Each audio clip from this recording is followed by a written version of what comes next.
If you had a nickel for every great one-liner, Deal with it. What's next? or personal sting that comes flying out of her mouth, Keep going. Move on. well, then you might be as rich as Judge Judy, It's not happening. What's next? earning a reported $45 million a year. She's been the reigning queen of reality TV for 17 seasons.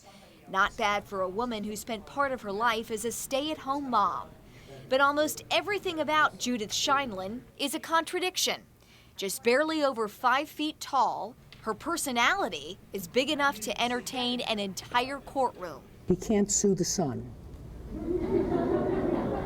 You have to wait when the sun is not in your eyes before you're making a turn. Under that black robe with signature lace collar, we spotted blue jeans. But perhaps the biggest contradiction of all is where this sharp-tongued Brooklynite actually hears her cases. Her show is made to look and feel like you're in the heart of New York City, but the truth is it's actually filmed here in Hollywood.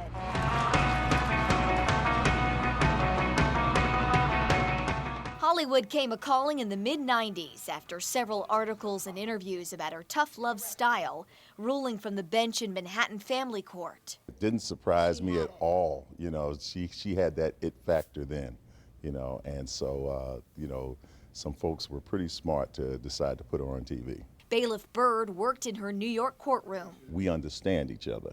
And so when she asked me to, you know, what I consider coming on the show, I was like, oh yeah.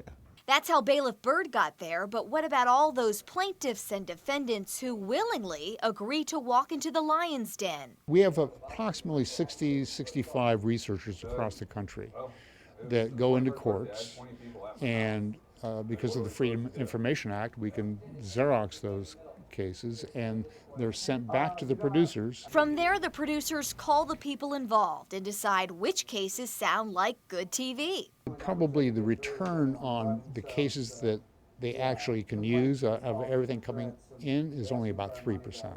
The key, says the show's executive producer, is finding people with a prior relationship. Boyfriend, girlfriend, mother-daughter, father-son, brother-brother, sister-sister. That way it pulls in the audience a little bit more. There's a little bit more of an emotional tie that's been broken, and you end up with a bit of a mini soap opera. The cast and crew will shoot an entire week's worth of episodes in just one day. Between cases, Judge Judy often retires to her dressing room and plays a game of gin to keep her mind sharp. Shooting takes place 3 days a week, every other week. Am I missing something? Her rulings, well, yes, they actually are final. It's your fault. You hit him. You have to pay for that. That's all.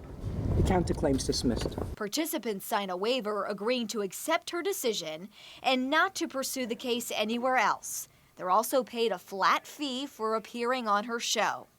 And who gets chosen to sit in that audience? Well, the seats are filled using an audience service, something very common in Los Angeles. Most of them are aspiring actors. He's not your roommate. He's the father of your 2 children, and you were starting a business together. Whether it worked or didn't work, goodbye. Thank you. If she weren't a judge, she'd make a great stand-up comedian because her timing is just impeccable. Great timing and incredibly animated, but what people love most about Judge Judy is her authenticity. She brings an honesty that people are looking for. I don't really think I'm harsh. I think I'm direct, and I think I just call it as I see it.